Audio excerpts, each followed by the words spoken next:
Hey, I'm Josh Mayo, and welcome to Extra Mayo. Every week, I love preaching the Word of God, but sometimes there's just, more. This is the place where we get to go deeper than Sunday's message. Here we'll wrestle with the questions, unpack the stories, and talk about how God's truth connects to your everyday life. I'm glad you're here. Let's dive in. All right, Josh, here we are, Extra Mayo. What's up? How we doing? Feeling good? Yeah, man.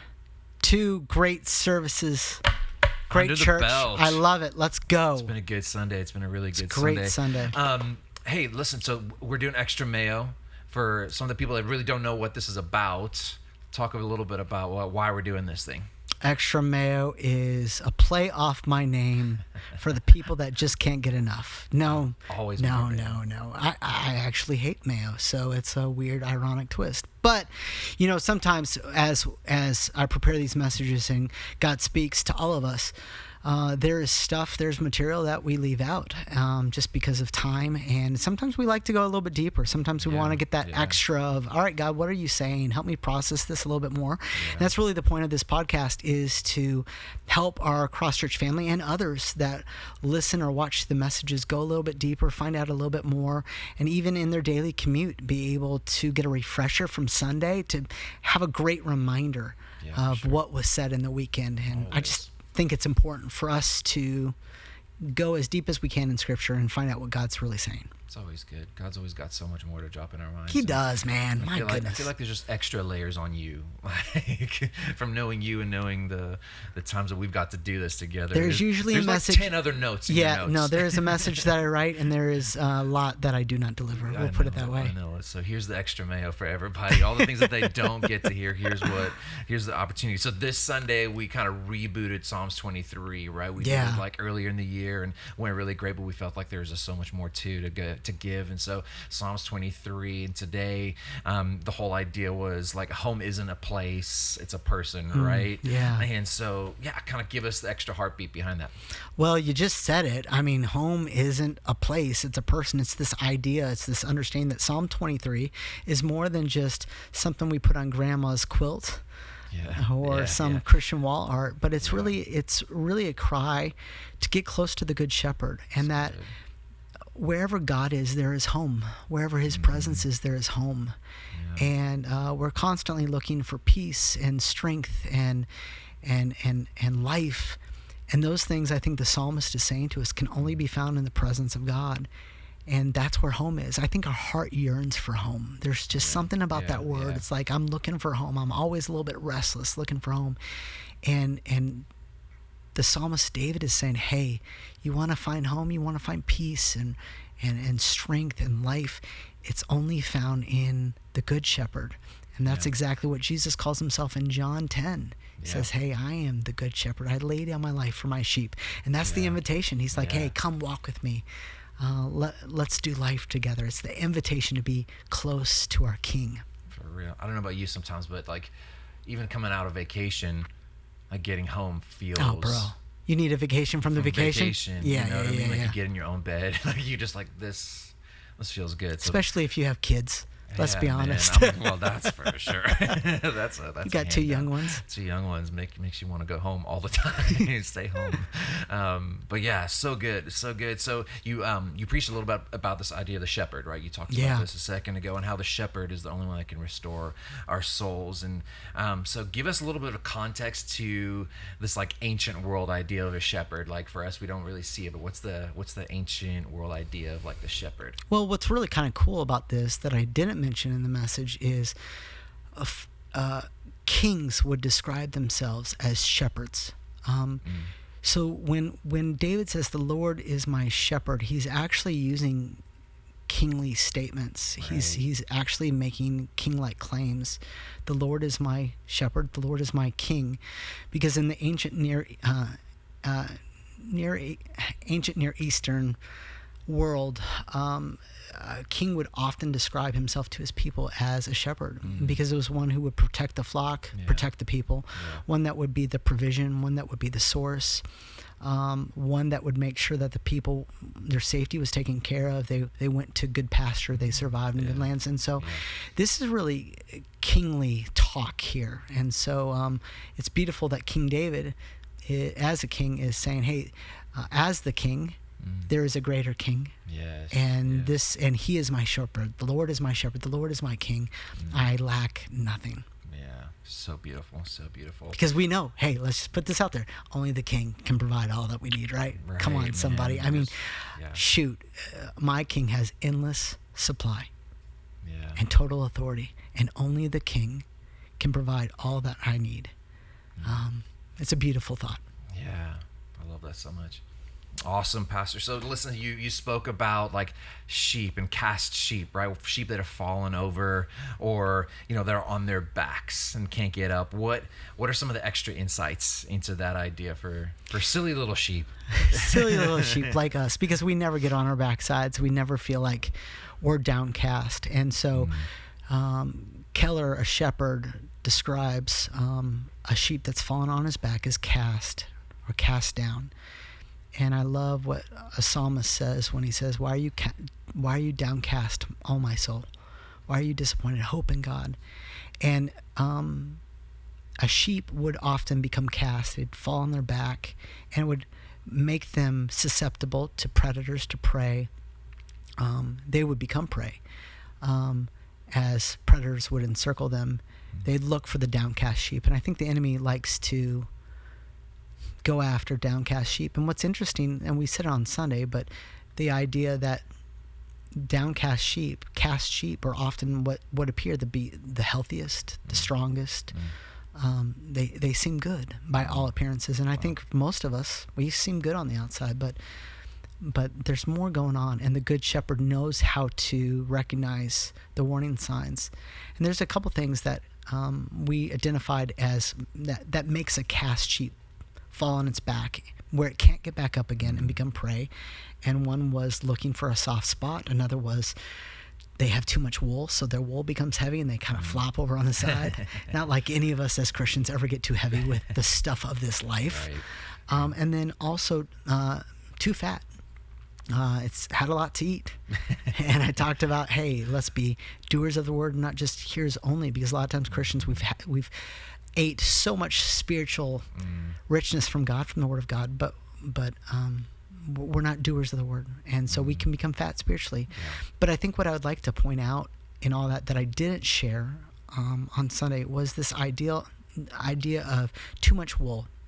I think it's very interesting that an Israelite priest, when he went into the tabernacle, the Holy of Holies, the priest was not allowed to wear wool garments. It's kind of interesting. Wow. So a priest could not wear wool. And you ask yourself, well, why? Why is that a big deal? It's because wool on a priest would make him sweat. And the idea is going into God's presence, into God's temple, wasn't something based upon your effort. It wasn't a sweat. It wasn't a work. It wasn't an effort. You were invited into God's presence. Wow. And so that metaphor of the wool, too much wool, I think can also be a metaphor for all the effort that we try to pull in to get into God's presence. We think if I do this, or if I get this right, or if I fix this, all the things that we try to do. And God's like, no. I want you to know, in my presence, sometimes I have to shear you. I have to take off the wool. You've got too much wool because you're trying to do things to get into my presence. Rather, just like a priest, they would not wear wool garments so they wouldn't sweat. It wasn't an effort to be near God. Man, and how perfectly that lines up with like the next half of that sentence, right? The Lord is my shepherd, I shall not want. And man, in like Western culture, that's our desire, right? Like, I mean, everything is always give me more constantly. Capitalism. Let's go. You know what I mean? Always at me. All guilty of that. We're all guilty. But like, I don't know, share how that like leads into this moment where we understand like modern life, we're always wanting more, but what is that actually teaching us? Well, I think to start off, it's so funny. We're funny creatures. We're funny sheep because we always want more, but more has never satisfied us. Yeah. And we just think one more of whatever will satisfy us, but it doesn't, and it won't. And so I think we have to become settled in contentment with the shepherd, that in him there is no lack. And I think what we're also learning is less about desire management. We're not just trying to manage our desires, but rather it's more about learning where our sufficiency comes from. When the shepherd is my source, I may still want at times, but I won't lack because God knows what's essential for my soul. And I think Christian maturity isn't a lack of need, but it's understanding that what we really need is Him. Yeah. I think Christian maturity is moving from need on everything else that this world has to offer and realizing that He is our source. He is truly what we need. And in that, we lack nothing.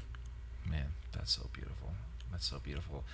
So many times we look into that desire of wanting more, but what we're really needing is that rest, that home, that place to be at home.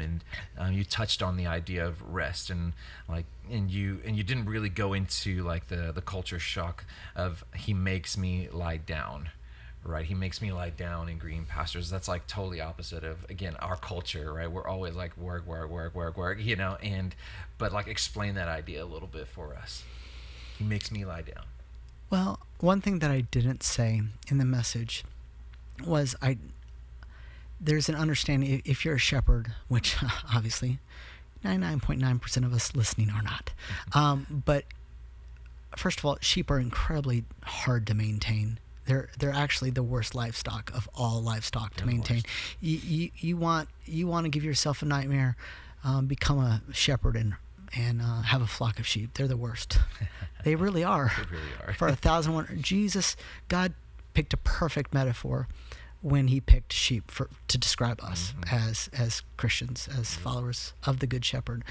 But one thing about sheep is they don't lie down easily, and so they don't rest easily. They're constantly anxious, constantly nervous, constantly worrying. Sounds a lot like us, doesn't it? Yeah. And so that phrase, He makes us lie down. Only the Good Shepherd knows where is that safe space. He not only makes us lie down, he makes us lie down in the place where the environment is conducive for our peace and our restoration. And so I think it's important that when God puts boundaries in our life and we recognize what God's doing, and sometimes it's very hard to recognize it, but when we understand that God's trying to say, hey son, hey daughter, I want you to slow down, I want you to rest, He makes me lie down, we need to surrender to that place. Yeah. Because it's only in that environment that He chooses that we will truly have restoration for our soul. We often think it's in the environment that I choose that I will have restoration for my soul, and that's not the case. It's the place that He makes me lie down that is truly safe, that will bring peace, that will bring the joy, the life that He has promised us. Yeah, like you said, sometimes we don't like that idea either, right? We don't like No. we don't like that idea of like you're gonna tell me to go where, No. right? No, I'm This is in control of my life. It's a matter of lordship. And Yep. he says, no, I am the shepherd, you are the sheep. And David, as the author of the psalm, even as a king, he understands that he's under authority. He says, no, the Lord is my shepherd. He's my king. And so we have to daily submit ourselves to the King of Kings and say, no, He's going to choose how I'm going to walk and how I'm going to rest, how I'm going to live, and how I'm going to find peace. Yeah, He could easily put us somewhere else, but it says He puts us in green pastures, yeah. right? You know, it's like, Well, and I think what's beautiful about that too is, Alistair, He knows where the green pastures are. Yeah, like, it's so absolutely. funny. Like, isn't our nature as sheep? We think we know where all the green pastures are. I might even talk about this in a future message, but here's the interesting thing about sheep. They have a propensity to actually overgraze where they're at. They will not go to green pastures. Wow. Shepherds will tell us they will stay and they will overeat that area of pasture that they're originally at, so much so that there's no life in it anymore. And if left to their own devices, they will stay there. They will not leave. And disease, pests, all these different things will actually occur on that land, and it will cause sickness in them. Wow. And so He leads us to green pastures. He knows where the green pastures are, but we as sheep, we want to stay right where we're at because we're comfortable, and we don't understand that there's a predator right around the corner, or that we have so overgrazed this area that eventually it will lead to disease and death in our own life. Man, That's just so crazy. Sheep are dumb. Sheep are dumb. Yes, we are. We are dumb. Yes, we are. So what's like the one thing maybe you didn't get to? There's so much content here, but like, give me the one thing that you feel like, man, I really wish I would have been able to go into this layer of Psalms 23. Man, there's so much. I think that wool insight would be one of my one things is, again, effort. Yeah. And going into God's presence and trusting him that he leads me. The Lord is my shepherd. Yeah. He leads me to still pastures, or excuse me, still rivers, still waters, and makes me lie down green pasture. It's his effort that gets me there. But I also think that the idea of the Lord is my shepherd. It's my shepherd. It's very personal. Yeah. It's very intimate. In the wider Old Testament context, shepherding was often about God leading the whole people, leading a whole nation. And I think what that means for us as well into the personal, we've got the personal aspect, but also when we look at Psalms 23, we see that God is wanting to not just lead me, but he's wanting to lead his church. He's wanting to lead his people. There's a communal aspect to that. It's not just about me and my quiet time. It's actually us in a community. It's us as a church. He wants to lead all of us. It's not just about, we have so privatized our faith. We've made it so individual since the Reformation, and we just think that, my faith can be private. My faith can be myself. I don't need the church. But the Lord is my shepherd is actually a flock. Yeah. He is the shepherd of the flock, and he invites me personally, to also be in this community where he takes care of all of us together. And we don't want to separate that. I'm actually going to talk about that aspect more later in this series, where I talk about sheep that try to get away from the flock. But the community is also what God restores. And I think it's important for us to be in a community of life at the church where the Good Shepherd can restore all of us together. It's not just about us. We can't just make all this about us. Legitimate, man. We just kicked off life groups around here. Yeah, it's going to be great. You know what I mean? That's a great way to be in community. Get Absolutely. In community. If you aren't, wherever you're listening from, get in a group, a small group, a tribe, whatever you want to call it. Get in a community, do life together with people. We're doing it around here, and it's gonna be a new fun season for us. It makes a difference. It does make a difference. We all want to be loved, but we all don't want to go through the awkwardness of receiving love for others. We don't want to put ourselves out there. Yeah. And it's kind of like a sheep. We're nervous. We're fickle creatures. And we're skittish, and we want to go off and do our own thing.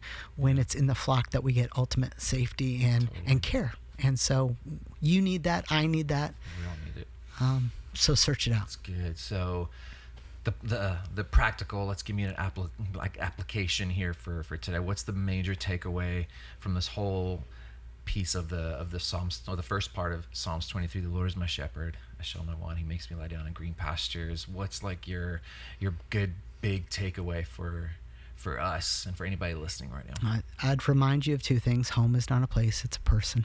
Yeah. So let's continue to be individuals that pursue his presence. Yeah. I think that reminder is important. Like, you heard this message, right? Yeah. But we've got to remind ourselves, home is not a place. Yep. Home is not a destination. Home is not a career. Home is not an income bump. Home is not striving after X, Y, Z. Home is the person of Jesus Christ, the Good Shepherd. And then I also think that the fact that the shepherd doesn't just restore our souls, he reorients us. He protects us, and he gives us what we truly need. Yeah. Home, like I said again, isn't an address we're trying to reach. It's the presence of Jesus being with us right now and forever. And so, man, if this message could do anything, it would just make you long for his presence a little bit more. It would make you say, shoot, man, I need to, hopefully this podcast, even right now, says, when this thing's done, I need to spend 5 minutes just saying, Lord, Shepherd, I yield, I surrender, I want your presence here. I need more of you. And you may maybe even walk through the three words that we talked about. We talked about faith in God. We talked about death to self, surrender, and then agape love. So God, right now I'm choosing to put my faith in you in a new way. God, I'm giving death. I'm allowing death to myself the micro surrenders I talked about in the message. I want to surrender my control over to you, and God, give me opportunities to receive your love and give your love, and those are ways that in God's presence and from God's presence we can be sheep of his pasture. Love it. Thanks so much for hanging out with me on Extra Mayo. My hope is that these conversations encourage you to keep growing in your faith, not just on Sundays, but in the middle of real life. If today helped you, share it with a friend, and don't forget to subscribe so you don't miss what's next. Until then, let's keep walking this out together.